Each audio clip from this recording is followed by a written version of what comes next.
মেরিল milk সোপবার নিবেদিত celebrity আড্ডা।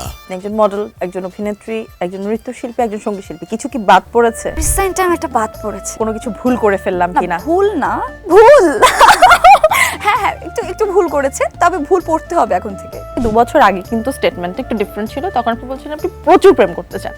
এই স্টেটমেন্ট কেন চেঞ্জ হলো? না, চেঞ্জ হয়নি আসলে। মানে আমার ব্যাপারটা এমন হচ্ছে, এখন আমি স্পেসিফিকলি বলছি, মানে আমি প্রেমটা বুঝে গেছি। আচ্ছা অলংকার, আপনি কখনো কারো প্রেমে পড়েননি? পড়েছি, আমি তো প্রেমেই থাকি। ওইটাই আমি আবার বলবো, অনেক প্রেম প্রেমেই করতে থাকি।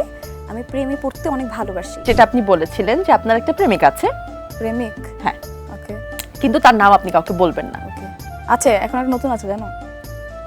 এখন আগেটাকে বিদায় দিয়ে দিয়েছি। আগে থেকে দিয়েছেন, ডিসকোয়ালিফাই করে দিয়েছেন। কেন?